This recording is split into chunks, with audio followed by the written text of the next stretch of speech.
Era ouro e muito, recheando as nossas montanhas, fazendo brilhar o leito dos rios que cortam as Minas Gerais.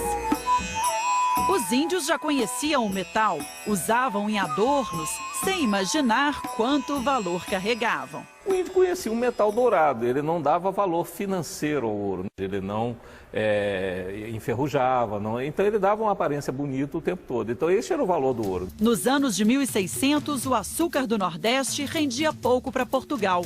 E o ouro, então, passou a ser a principal aposta da coroa. Portugal, portanto, usou o ouro para salvar um pouco a sua economia durante alguns anos.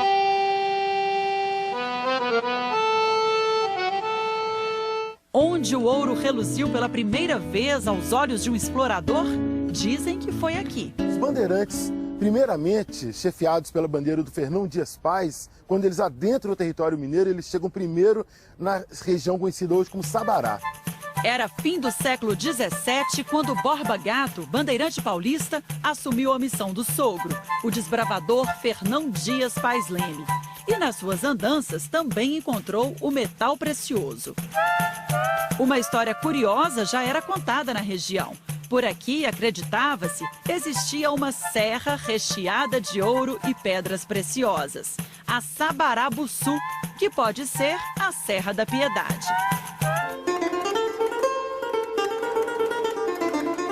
O Marco de Sesmaria, que está em frente à centenária Igreja do Carmo, é o símbolo do início da exploração. O ouro começou a ser retirado por escravos do rio Sabará, hoje Rio das Velhas, com bateias como essas. As peças originais estão guardadas no Museu da Cidade. A água, quando escorria sobre a bateia, deixava no fundo o pó do ouro, que era mais pesado, mais denso, e levava essa terra, levava esse cascalho. E no fundinho da bateia ficava depositado o pó do ouro. Bandeiras teriam partido de Sabará, seguindo as curvas do Rio das Velhas, à procura de novas riquezas. Foi tentando encontrar a nascente do Rio das Velhas, que passa por Sabará, que eles chegaram em 1696 aqui em Mariana e 2 anos depois, em 1698, em Ouro Preto. Com as águas do Tripuí também correm muitas histórias do descobrimento do ouro, o famoso Ouro Preto. Segundo relatos de João Antonil, que foi um jesuíta que relatou os primórdios do achamento do ouro em Minas Gerais, a primeira amostra do Ouro Preto foi retirada do rio Tripuí, que fica aos pés do Itacolomi. Dizem que o mulato, mais provavelmente um índio, ele recolheu algumas amostras dessa pedra escura, ele achou ela pesada e levou ela para São Paulo. E de São Paulo, essas pedras foram encaminhadas para o governador no Rio de Janeiro, que constatou que era ouro de grande quilate. Daí a notícia se espalha e as bandeiras passam a buscar essa região do Vale do Tripuí, que tinha como referência o Pico do Itacolomi. A primeira bandeira seria a de Antônio Dias. André nos leva ao cume da serra, por onde os desbravadores teriam chegado. Na noite de São João, 24 de junho, reza a tradição, que eles acamparam aqui e celebraram a primeira missa. E a partir daí, eles foram distribuindo os lotes auríferos e foram surgindo esses diversos arraiais. Na bandeira de Antônio Dias estava o padre Faria, que celebrou aqui mesmo, no Morro de São João, a primeira missa do arraial. A partir daí, começou a ser levantada esta capelinha, que acreditam historiadores ser a mais antiga de Ouro Preto. Visitar a Serra de Ouro Preto é visitar as páginas mais antigas da história da cidade. Mas exige atenção. A procura pelo metal precioso deixou muitos buracos pelo caminho. Buraco de sarilhos que dão acesso às minas horizontais, que eles vinham perfurando, atingindo a formação aurífera. A gente tem uma média, pelo menos, de umas 2.000 bocas. O que era encontrado ficava guardadinho. São chamados buchos, que eles depositavam o material aurífero. Então aqui ele ainda ficava na forma ainda virgem, sem estar ainda apurado. É uma espécie de um cofre, um reservatório de ouro. As nossas riquezas estavam de fato descobertas. Muitas bandeiras investiam em diferentes regiões, como mostra este mapa das minas. Paracatu, Ouro Preto, Mariana, Nova Lima, brilhavam ouro. A famosa mina Morro Velho, hoje fechada, começou a ser explorada em 1725 por um padre, Antônio Freitas, que viveu nesta casa. Ele começou os trabalhos de garimpagem, eram trabalhos bem artesanais, e se estendeu até o ano de 1834. Ele conseguiu extrair ouro nesse período com trabalhos manuais, com a utilização de escravos na época. O Morro de Santo Antônio, pertinho de Mariana, também era muito cobiçado, com 30 mil escravos trabalhando. E ali foi explorada a famosa Mina da Passagem, que hoje seria a maior mina de ouro do mundo aberta à visitação. Para chegar até lá embaixo, a gente segue neste trenzinho que tem séculos de história. Já levou muito minerador até a mina. Ela tem quase meio quilômetro de profundidade. Oficialmente foram retiradas aproximadamente 35 toneladas de ouro. Sabe-se que a quantidade extraída foi muito maior, porque a sonegação de impostos era uma constante.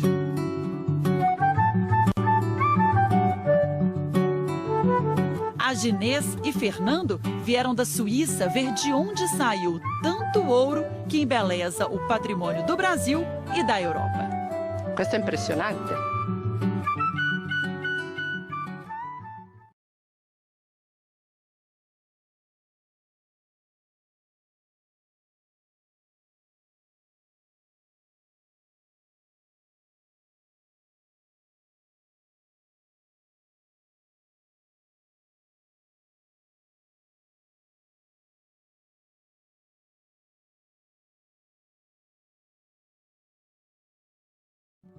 Um governador foi nomeado, Antônio de Albuquerque. O arraial do Ribeirão do Carmo, que vira vila, assume um importante papel. Mariana foi o primeiro arraial, primeira vila, primeira cidade e primeiro bispado de Minas Gerais.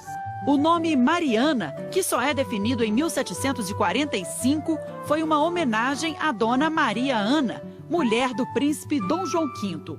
O quadro está na Câmara Municipal, que também foi a primeira Câmara de Minas. A Câmara era o espaço que era ocupado pelos chamados de homens bons. Eles criavam as leis, executavam as leis e também faziam os julgamentos das pessoas que cometiam qualquer tipo de crime que lesavam a coroa portuguesa. O castigo era no meio da praça. Sendo livre, escravo, preto ou branco, cometer um crime contra a ordem pública, um crime de lesa majestade, a pessoa estava sujeita ao castigo no pelourinho.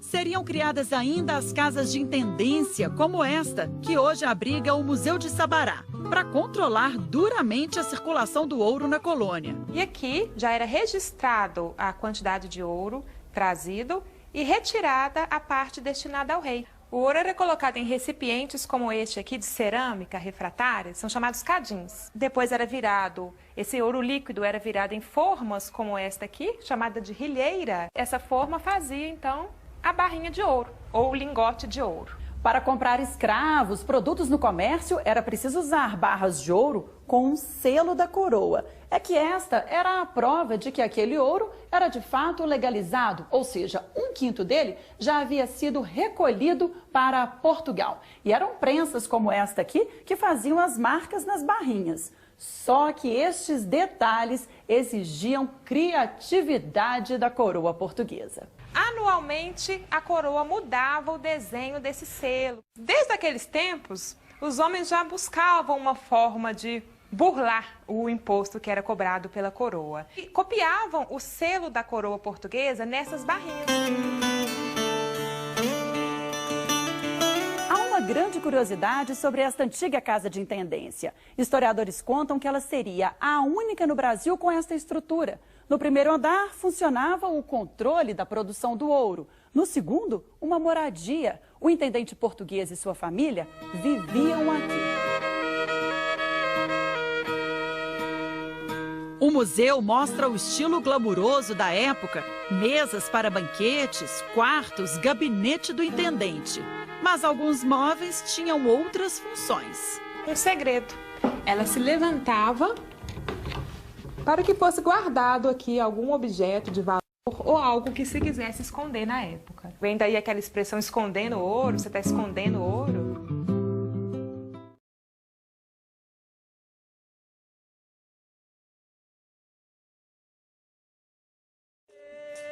Um escravo ou um rei? No Congo, ele era galango, líder de uma tribo. Aqui, o negro Francisco, ou Chico Rei. Chegaram no Rio de Janeiro com os escravos, lavaram bem lavadinhos, passaram óleo e puseram fieiras de 10 em 10 para ser vendidos. Chegou um senhor, Major Augusto de Ouro Preto, comprou 3 fieiras onde estavam o Chico Rei, com o filho dele e outros generais que eram do seu povo. Historiadores contam que o Chico Rei teria sido quase um escolhido entre tantos africanos para ser trazido aqui para Ouro Preto. Isso porque ele teria muito conhecimento sobre a exploração do ouro. Era típico isso, esse tipo de extração na região dele. Exatamente, que ele já trabalhava com exploração de ouro na África. Então ele foi comprado como uma mão de obra especializada exatamente para vir para o Brasil retirar o ouro das minas. Dizem que aqui Chico achou grandes pepitas de 100, 150 gramas. Logo na entrada aqui tem que abaixar a cabeça, hein? Esta galeria aqui é uma das que mais exigem da gente, porque para caminhar é assim, agachadinho, uma das mais baixas. Aqui era mais penoso para os escravos, porque para passear já é difícil, imagina para trabalhar, hein, Toninho? Então, como eles tinham a obrigação de seguir o veio do ouro, eles não tinham um sentido direcionado, eles tinham que cavar onde estava indo o veio do ouro. São 175 galerias divididas por toda essa mina. Chico teria achado tanto ouro que conquistou sua alforria e, livre, dizem, continuou trabalhando, comprou a mina, se casou com uma branca e deu a liberdade ao seu povo. Ele alforriou mais de 800 negros na época. E formou um reino de Chico Rei em Ouro Preto. Foi morar no Palácio Velho, antigo palácio, onde tinha morado o governador. E a mina teria uma passagem secreta? Esse corredor principal é o corredor que antigamente levava até debaixo da igreja de Santa Efigênia. Quando era à noite, ele entrava pelo subsolo da igreja e retirava o ouro da mina. E com essa estratégia, ele fugia do fisco, do quinto. Se em Ouro Preto o metal ajudou a libertar um povo, em Sabará fez um barão. Manuel Antônio Pacheco era dono deste sítio, hoje uma reserva florestal da cidade. Aqui, no século XVIII, o barão procurou ouro com persistência. Tornou-se um dos homens mais ricos de Minas Gerais. A propriedade que ele tinha em Sabará era imensa. Ele chamava, inclusive, o Palacete do Barão de Sabará. O breu é total em alguns pontos da mina. Hoje a gente conta com a lanterna, com a iluminação da nossa equipe de reportagem. Agora imagine os escravos. O lampião que eles usaram na época era a base de querosene, então era pouca iluminação. E aqui, ó, onde eu falei para vocês, é onde eles tiravam o ouro. Visitando a mina, a gente sente como deve ter sido duro o trabalho de extração em um lugar como este, apertado, onde o ar mal circula. Agora imagine o que enfrentaram os escravos em uma terceira mina que o Barão de Sabará encontrou aqui nas terras dele. Lá, o lugar é de acesso tão difícil que foi isolado, está fechado para visitação. Mas as histórias de sacrifício que aconteceram estão bem vivas na memória da comunidade. Só entrava lá os escravos de pequeno porte, porque a entrada dela é abaixo do chão e 40 metros para adentro. E eles entravam lá gatilhando. Nem para escravos, nem para mineiros foi um trabalho fácil. Antônio tirou muito ouro da mina da Passagem de Mariana, Ronaldo da Morro Velho. O calor era tão imenso, a gente trabalhava simplesmente de bota, de cueca, sem camisa.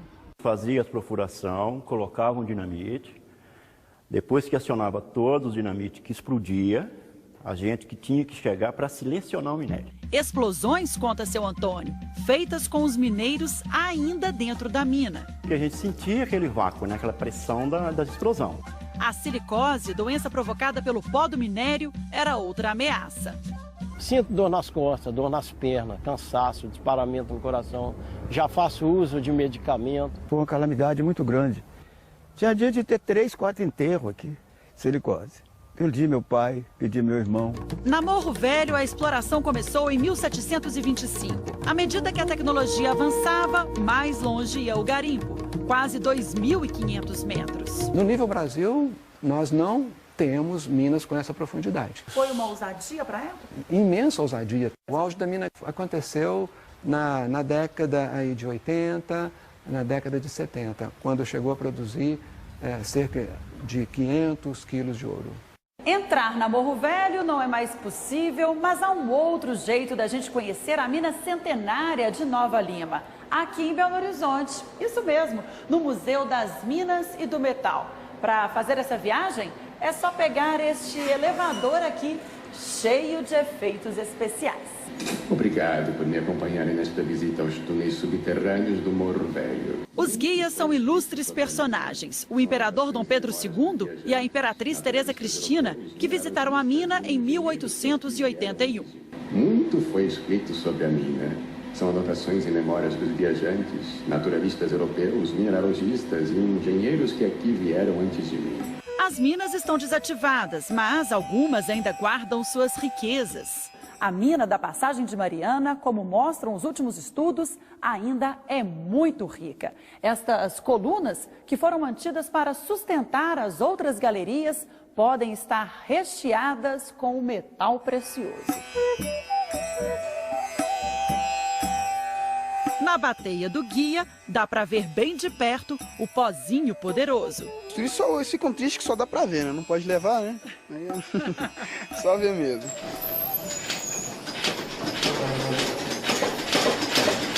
O trenzinho que nos leva às galerias é original. Já transportou toneladas de minérios e muitos mineiros. Já tiveram aqui nessa região, segundo conta alguns registros, mais de 30 mil pessoas trabalhando.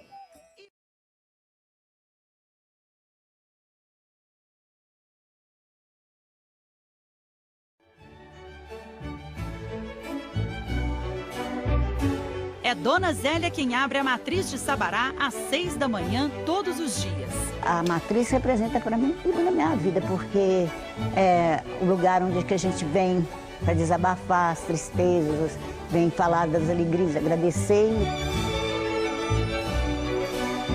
Quando a igreja foi erguida, o ouro estava no auge. Em 1701, extraía-se toneladas de ouro aqui em Minas Gerais. Uma parte ia para Portugal, outra ficava aqui para os seus mineradores e para aplicação nas igrejas. Não foi só a fartura de ouro da época que fez da matriz de Sabará um dos monumentos mais ricos do país. As doações das irmandades também colaboraram.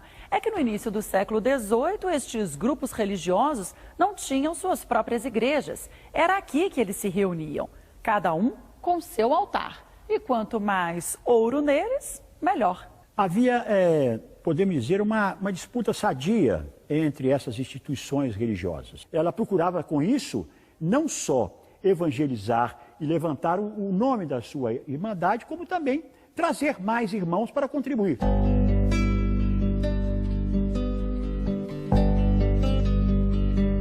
A igrejinha do Ó, tão singela, por dentro é de uma riqueza enorme. Depois de praticamente 300 anos, o ouro ainda brilha, uma joia do ciclo do ouro. A principal imagem da capelinha também tem detalhes em ouro e é bem curiosa. Tão conhecida por todos como Nossa Senhora do Ó, na verdade tem um nome muito mais complicado do que isso. Você já ouviu falar de Nossa Senhora da Expectação do Parto? Pois é, os fiéis que vêm até aqui acreditam que ela protege as grávidas. Dona Celina está sempre agradecendo. A sobrinha dela perdeu mais de um bebê, até pedir a intercessão da santa. Nós viemos aqui, rezamos, daí uns tempos quando engravidou, nem ficou. Ela deve estar assim, a menina. Em Ouro Preto, a igreja de São Francisco extrapola a fé, a devoção. É monumental. arte tão primorosa que quase fez o poeta Drummond, ateu, se render à existência de Deus. Senhor, não mereço isto. Não creio em vós para vos amar. Trouxestes-me a São Francisco e me fazeis vosso escravo. Não entrarei, Senhor, no templo, seu frontispício me basta. Mas entro e, Senhor, me perco na rósea nave triunfal. Por que tanto baixar o céu? Por que esta nova cilada? A cilada, como diz Drummond, foi pintada por mestre Ataíde, esculpida por Aleijadinho. Impressionante, não sei se tem uma outra palavra para dizer, mas ela é... A cada vez que a gente vem para cá, a gente vem muito para cá, a gente consegue ver uma coisa diferente, ver algo a mais e sempre nos impressionar. Aleijadinho e Ataíde, gênios patrocinados pelo ouro, colocaram a arte do Brasil no circuito mundial. Em termos de patrimônio mundial da Unesco, Ouro Preto é equivalente a Roma, a Pompeia, né, as acrópolis gregas. Fantástico, uma maravilha. A Igreja do Carmo, em Sabará, também revela a genialidade de Aleijadinho. A fachada da igreja, o coro com suas colunas e os dois atlantes, os dois púlpitos, onde o padre faz o sermão, as duas imagens de São João da Cruz e São Simão Stock. Poucas imagens foram feitas por Aleijadinho em madeira desse tamanho. O Brasil tem um grande artista chamado Antônio Francisco Lisboa, o Aleijadinho. Para o Brasil, ele vai ser uma identidade nacional, porque ele não é mais português que veio para cá. Ele é um ouro-pretano. Ele tem uma capacidade de fazer o belo impressionante. Enquanto pintou São Francisco, mestre Ataíde teria morado neste sobrado, hoje um restaurante. A pincelada dele é de uma escola de Caravaggio, por exemplo, que vai sair em Rembrandt, e que vem até Picasso. Mais que igrejas ricas, belos monumentos, o ciclo do ouro também deixou para a gente parte da cultura, dos hábitos que temos até hoje. Você já parou para pensar que alguns pratos da famosa comidinha mineira nasceram lá na época do início da exploração do metal precioso? Para cá vieram aproximadamente 500 mil pessoas para Minas Gerais em um século. O gado que vinha da Bahia ou do sul do Brasil, ele não dava conta, então criou-se muita carne de porco. Você pode matar um porco em 6, 9 meses. O porco é o animal mais importante dentro da nossa cultura mineira, né? Quem é que não gosta de torresminho, um leitão à pururuca, uma linguiça de porco? São coisas rápidas. O milho cresce em 6 meses, o feijão em 6 meses, do leite o queijo, que é o famoso queijo Minas. O queijo Minas é o queijo para abastecer a mina. E temos as frutas locais. Nós temos a goiaba. Qual que é o doce típico de Minas Gerais? É a goiabada com queijo. Se não fosse o ouro, essa comida não estaria aqui. E nós talvez fôssemos diferentes. Nós temos um linguajar próprio. Nós falamos um português diferente do Rio de Janeiro, de São Paulo e de Portugal. Nós somos um povo assim que temos uma característica de falar pouco, mas se você for conquistando e abrindo o seu coração, você vai ver a riqueza que ele tem, tanto econômica quanto uma riqueza cultural. Nós temos um tesouro dentro da gente, porque assim é a mina.